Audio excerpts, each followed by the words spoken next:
ഫേസ്ബുക്കുകളിൽ ഫേക്കായിട്ട് ഒരുപാട് ന്യൂസുകൾ വരുന്നുണ്ട്. കാരണം വാവാ സുരേഷിൻ്റെ 10 കൽപ്പനകളെന്നും പറഞ്ഞുകൊണ്ടൊരു സംഭവം ഫേസ്ബുക്കിൽ ഇട്ടിട്ടുണ്ട്. അത് ഞാൻ അറിഞ്ഞ് ചെയ്തതല്ല, ആരോ എൻ്റെ പേരിൽ അങ്ങനെ ചെയ്തിരിക്കുകയാണ്. അതെല്ലാം ശുദ്ധ മണ്ടത്തരങ്ങളാണ്. അതുപോലെ മറ്റൊന്ന് കാണാൻ കഴിഞ്ഞു, ഒരു ഷൂ കാണിച്ചിട്ട് ഷൂവിനകത്ത് കയറാൻ കഴിയാത്തൊരു വലിയ പാമ്പിനെ കാണിച്ചിട്ട് ഷൂവിനകത്ത് ഈ പാമ്പുകൾ ഇരുന്നു എന്ന് പറഞ്ഞുകൊണ്ട് ഒരു ഫേസ്ബുക്കിൽ ഒരു പോസ്റ്റ് കാണുന്നുണ്ടായി. ഇതെല്ലാം ആ ഷൂവിനകത്ത് കടന്നിരിക്കാൻ പറ്റാത്തത്രയും സൈസുള്ള അതിഥിയാണ് അതിനകത്ത് കാണാൻ കഴിയുക. അപ്പോൾ ഫേസ്ബുക്ക് വഴി വാർത്ത ഉണ്ടാക്കാൻ വേണ്ടി ഒരുപാട് ശ്രമങ്ങൾ നടക്കുന്നുണ്ട്. ഒരു കാര്യം എനിക്ക് നമ്മുടെ പ്രേക്ഷകർ, എൻ്റെ കേരളീയരോട് എനിക്ക് പറയാനുള്ളത്, എൻ്റെ ഭാരതീയരോട് എൻ്റെ കേരളീയരോട് എനിക്ക് പറയാനുള്ളൊരു കാര്യം, നമ്മുടെ സ്നേക്ക് മാസ്റ്റർ പ്രോഗ്രാം എന്ന് പറയുന്നത് ഒരിക്കലും അനാവശ്യ അവയർനെസ് അല്ല, കൃത്യമായിട്ടുള്ള അവയർനെസ് പ്രോഗ്രാമിന് വേണ്ടിയുള്ള യാത്ര. ഞാൻ പറയാറുണ്ട്, എൻ്റെ മാത്രം നിഗമനങ്ങളും കണ്ടെത്തലുകളും അല്ലെങ്കിൽ എൻ്റെ മാത്രം യാത്രയല്ല ഇതുവഴി ഞാൻ നമ്മുടെ പ്രേക്ഷകർക്ക് കൈമാറുന്നത്. നമ്മുടെ കേരളത്തിലും നമ്മുടെ ഭാരതത്തിലും വേൾഡിലുമൊക്കെ ഇരിക്കുന്ന പല ഉന്നതന്മാരായ അല്ലെങ്കിൽ നല്ല പാമ്പുകളെക്കുറിച്ചൊക്കെ അറിയാവുന്ന ആൾക്കാരിൽ നിന്നുള്ള അറിവുകൾ കളക്ട് ചെയ്യുകയും അതുപോലെ പാമ്പിനെക്കുറിച്ചുള്ള പഠിക്കുന്ന റിസർച്ച് ചെയ്യുന്ന ആൾക്കാരൊക്കെ ഡോക്ടർമാരുടെ അറിവുകളും അതുപോലെ ട്രീറ്റ്മെൻറ്റ് നടക്കുന്ന ഹോസ്പിറ്റലിൽ നല്ല ട്രീറ്റ്മെൻറ്റ് ചെയ്യുന്ന ഡോക്ടർമാരുടെയൊക്കെ അറിവുകളാണ് നമ്മുടെ സ്നേക്ക് മാസ്റ്റർ പ്രോഗ്രാം വഴി ഞങ്ങൾ നിങ്ങളുടെ മുന്നിലേക്ക് എത്തിക്കുന്നത്. അത് അവയർനെസ് ആയിട്ട് കാണുക, ഒരു കാരണവശാലും ഇത് അനുകരണമായി കാണാതിരിക്കുക. കാരണം നമ്മുടെ കേരളത്തിൽ ഒരിക്കലും ഞങ്ങൾ സ്നേക്ക് മാസ്റ്റർ പ്രോഗ്രാം, നിങ്ങൾക്കറിയാം, നമ്മുടെ സ്നേക്ക് മാസ്റ്റർ പ്രോഗ്രാം കാണുന്നതിന് മുന്നേ ആയിരുന്നാലും, ഞാൻ ഈ മേഖലയിൽ കടന്നു വരുന്നതിന് മുന്നേ ആയിരുന്നാലും കേരളത്തിൽ പാമ്പ് സംരക്ഷകർ വളരെ അപൂർവം മാത്രമായിരുന്നു. 1-2 പേര് മാത്രമേ, ഈ 14 ജില്ലകളിൽ ഒരു 10-14 പേർക്ക് താഴെ മാത്രമേ ഉണ്ടായിരുന്നുള്ളൂ.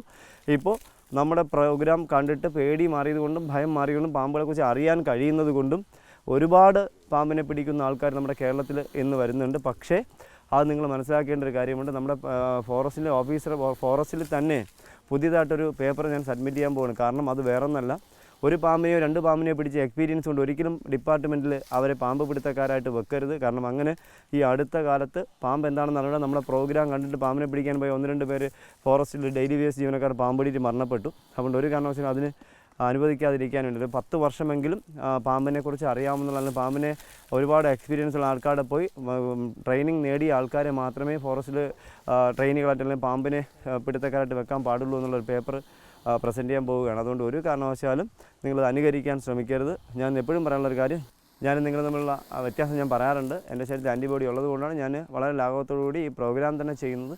ഇത് കണ്ട് നിങ്ങൾ അനുകരിക്കാൻ ശ്രമിക്കരുത്. അത് അങ്ങനെ എന്തെങ്കിലും അനുകരിച്ച് നിങ്ങൾക്ക് എന്തെങ്കിലും അപകടമുണ്ടായി, ജീവ അപകടങ്ങൾ ഉണ്ടായിക്കഴിഞ്ഞാൽ ഫോറസ്റ്റിലോ ഞങ്ങളോ സ്നേക്ക് മാസ്റ്റർ ടീമോ ഞാനോ ഒന്നും അതിന് ഉത്തരവാദികളായിരിക്കില്ല. ഒരു കാര്യം കൂടി, പാമ്പ് കടി, ഞാൻ എപ്പോഴും പ്രോഗ്രാമിൽ പറയാറുണ്ട്, പാമ്പ് കടി ഏറ്റു കഴിഞ്ഞാൽ ഫോറസ്റ്റിൽ നിന്ന് ചികിത്സാ സഹായം കിട്ടുമെന്ന്. പക്ഷേ അനാവശ്യമായിട്ട് പാമ്പിനെ പോയി പിടിച്ച് കടി വാങ്ങിയാൽ ചികിത്സാ സഹായമോ പാമ്പടി ഏറ്റാൽ മരണപ്പെട്ടാലും നഷ്ടപരിഹാരമോ ഒന്നുമില്ല.